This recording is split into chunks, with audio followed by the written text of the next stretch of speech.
talk about, you know what I'm saying, all the brothers in the truth, man, we got to stand up for this thing, man. You know that old saying, man, you stand for something, you fall for nothing, man. You got to stand up for this truth. You got to be about this truth, man, above all things, man, all right? Because everything else is vanity and bullshit, man. It's all counsels of men, and you know what the Most High says about counsels of men, they'll all be brought to naught, man, all right? Get this real quick. The story in the Maccabees is really one of my favorite stories, you know what I'm saying, in all the scriptures. And it really will resonate, you know what I'm saying, with the brothers, you know what I'm saying, who's out here in truth and sincerity. You know what I mean, as far as, you know, a role model, man, a real role model. Not these faggots like LeBron James, Lil Wayne, these fucking homosexuals. I'm talking about a real role model. You know what I mean, a man who really stood for something, really stood for the law, statutes, commandments, who the world calls God and Jesus, man. Yahweh Shem Yahushai. All right.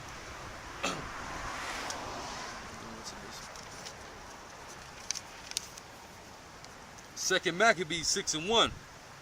Not long after this, the king sent an old man of Athens to compel the Jews to depart from the laws of their fathers and not live after the laws of God.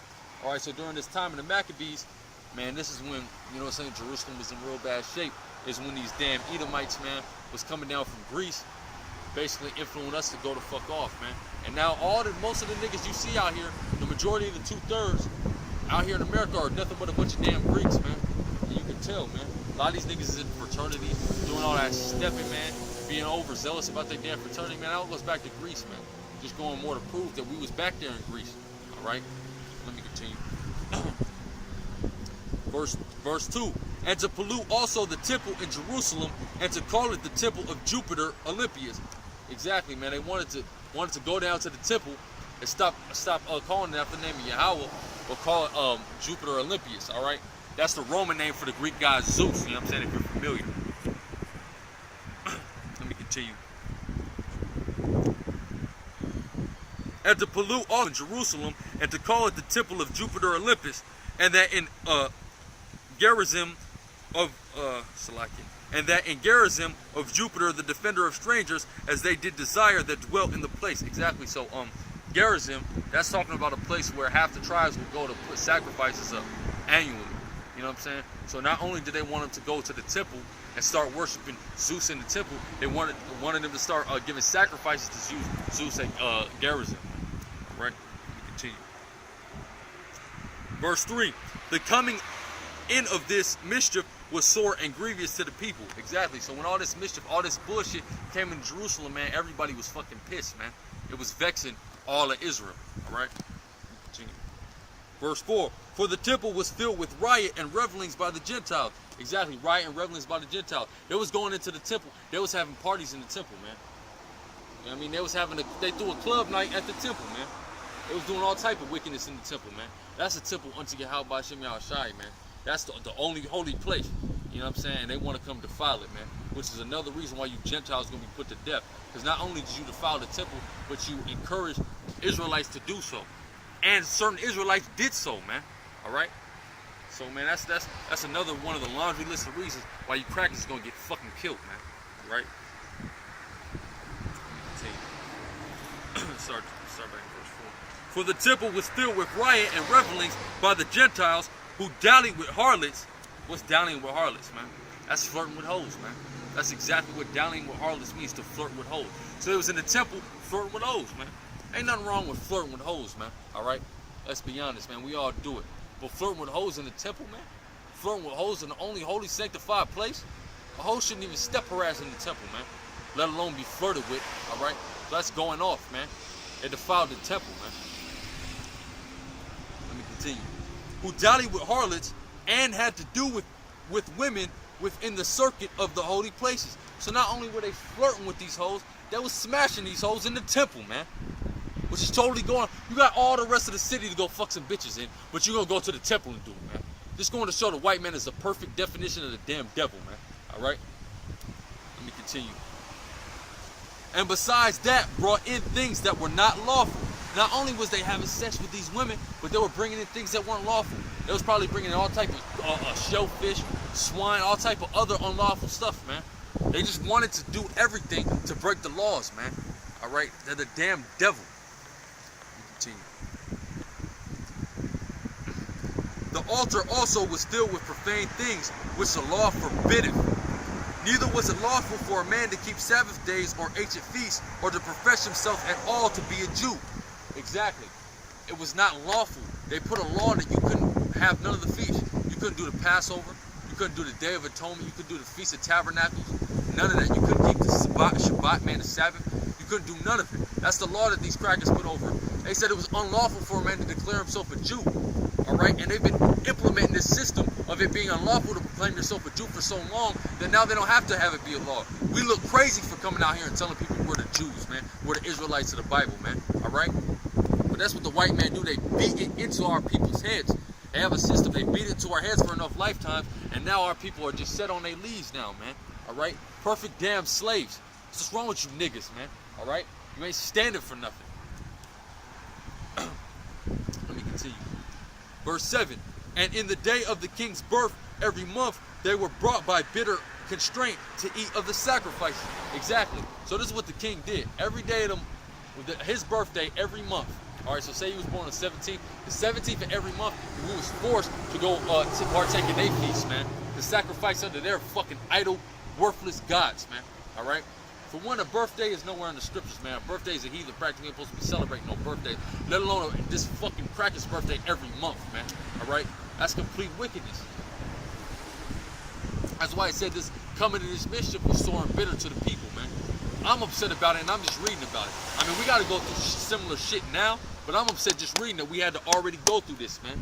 All right? But that's what the fuck we get. You know what I'm saying? Let me continue, though. Verse 7. And in that day of the king's birth, every month, they were brought by bitter constraint to eat of the sacrifices. And when the feast of Bacchus was kept, the Jews were compelled to go in procession to Bacchus carrying ivory. Okay, what's the feast of Bacchus? Bacchus is also known by another name, Dionysus. He's a Greek god, also worshipped in Rome, going all the way back to Babylon, all right? Bacchus is what? The god of wine, man. All right, that's what he's the god of. The god of the vine, the god of wine, all right? So when you go up in these churches and you do what's called a communion, Sunday communion, when you drink the wine and all that, man, that's really paying homage to Bacchus. That goes back to the worship of Bacchus, all right? All right, when who the world called Jesus Christ told the disciples, this is my blood, drink this of me. All right, well, this is the bread of my body, eat this of me. You know what I'm saying? There's so many words. Why was he doing that? Because it was the Passover. That was the bread and the wine that we're supposed to drink on the Passover. All right. Every Sunday you ain't supposed to be drinking the wine and eating the bread like that, man. All right. That's all goes back to heathen terms, man.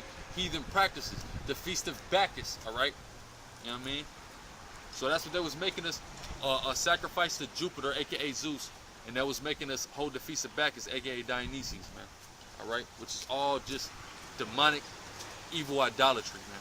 All right? Continue. Verse 8. Moreover, there went out a decree to the neighbor cities of the heathen by the suggestion of Ptolemy against the Jews that they should observe the same fashions and be partakers of their sacrifices. Exactly. So they forced us to be like them. They forced us to take part in their holidays, man, and all that shit. But now, niggas will gladly celebrate Easter, gladly celebrate Christmas. They honor those days above any other day on the planet Earth. What do they do on Easter and Christmas? They eat ham, man. All right, which is going to fuck off. All right, they wait for fucking Santa and the reindeers to fucking land on their roof. All right, they go hunt fucking for Easter eggs when that goes back to Babylon, man. That goes back to a Babylonian fertility god. All right, you know what I'm saying? They forced us to do that, but now we do it happily, man. You take away a nigga's Easter and his Easter ham and his Easter suit, he'll kill your ass, man. All right? But back in that time, he'd rather die than have to do that shit, man. All right? Which goes to show, man, our people are just fucking gone, man. All right? Let me continue, though. Verse 9. And whoso would not conform themselves to the manner of the Gentiles should be put to death, then might a man have seen the present misery. Exactly. So basically they said, look, either you're going to get with the fucking program or we're going to kill your black ass, man. All right? See, but Jake want to act like a bitch. Jake want to be a pussy. So Jake said, fuck it, I'm going to just get with the program. But you're supposed to stand for this truth. So you're supposed to take death, man. Fuck it, kill me. All right? Stop being a bitch all the time. Verse 10.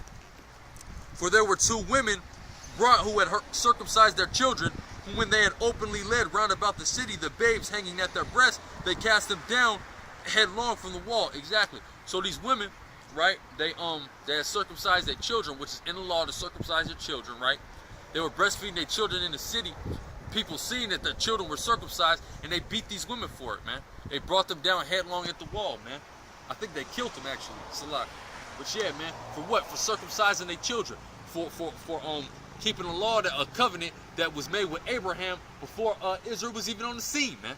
All right, that the Most High made with Abraham, and Moses hammered the point in when he laid down the law, man. You know what I mean? When the Most High gave him the law to lay down. You know what I'm saying? So we were getting persecuted for keeping the law. And something like that is happening right now. Brothers, when I was up in the Bay, the brothers in San Francisco was bringing out that they about to put a law in effect in San Francisco that is illegal to circumcise your children. Talking about it should be the child's choice whether he wants to get circumcised. Well, how about it should be the child's choice whether it should eat or not then? What it should eat. It don't make no sense, man. All right? Children are supposed to get circumcised. For one, the number one thing is cleanliness. All right? It's unclean not to be circumcised. That's why the Most High made the commandment for us to do so, man. All right? The rest of you heathens, he didn't tell y'all to get circumcised. Why? Because he don't give a fuck about you. Why would he tell y'all to get circumcised? Why would he tell you to look out for your own health? He don't give a fuck about you, man. All right? Let me continue, though. Verse 11, and others that had run together into caves nearby to keep the secretly, being discovered to Philip, were all burnt together because they had made a conscience to help themselves for the honor of the most sacred day. Exactly. So we had groups of Jakes who was running the caves, trying to keep the sacred days, trying to keep the Sabbaths and all that. When they were getting discovered, they was getting burnt up, man. All right? It was getting lynched, hung, and all that, just like was going on in the slavery days, man. Just like was going on in the 50s, the 60s, the 40s. To us, man, ain't nothing new under the sun. All this shit that happened before, man. So all the Jakes, man, all the Israelites who was trying to be righteous was getting put to death in that time, man. But you know what? You're supposed to stand for this. So you're supposed to be willing to get put to death for this, man. All right? When you read this, don't get discouraged like, damn, man, they gonna kill me. Be happy, glory in that, man. You'll be perfect in the eyes of the Most High if you die for his law, statutes, and commandments, man. Let me continue, though. Verse 12, now I beseech you, those that read this book, that they be not discouraged for these calamities. Exactly like I just said. I beseech you, those that read this book, don't be discouraged, man. Don't get discouraged like, damn, I might die, man, trying to keep the laws with this shit cracking off out here. Nah, man, you're supposed to be happy about it, man. You're supposed to glory in that, man. All right, that's your glory. You know what I'm saying? Don't be discouraged by it, man. Don't be like, you know, I'm not gonna keep the law if they're gonna kill me. Nah, keep the law, man. If they kill you, so fucking what? At least you're out of here. This is fucking hell. You want to be here, nigga? We continue.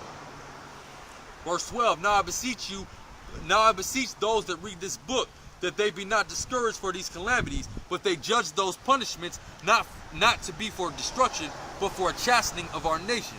Exactly, for a chastening of our nation. Because guess what? Our nation needs chastisement, man. Because the Most High loves us, so he's constantly upside our head.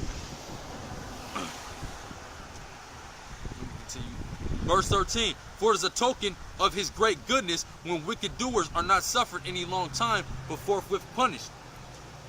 For not as with other nations, whom the Lord patiently forbeareth to punish, till they become of the fullness of their sins, so dealeth he with us. Exactly. The white man, he's been doing abominations for centuries. And he's allowed to do it. He gets away with all this shit. Why? Because the Most High is going to bring utter destruction to him. Why are we always getting jacked up, man? Because the Most High is going to bring us up and have us ruin everything. So the Most High is constantly upside our heads, like I just said, man. We always getting chastisement. That way, man, he ain't getting chastised. He get to do whatever he wants, man, because he's going to be killed completely. He's going to be destroyed. You see what I'm saying? We get to get chastised. Why? Because we're going to be the rulers of this coming world, man. You know what I'm saying? We got to earn that, man. Most High is not just going to give us the kingdom. We're going to earn that, man. All right?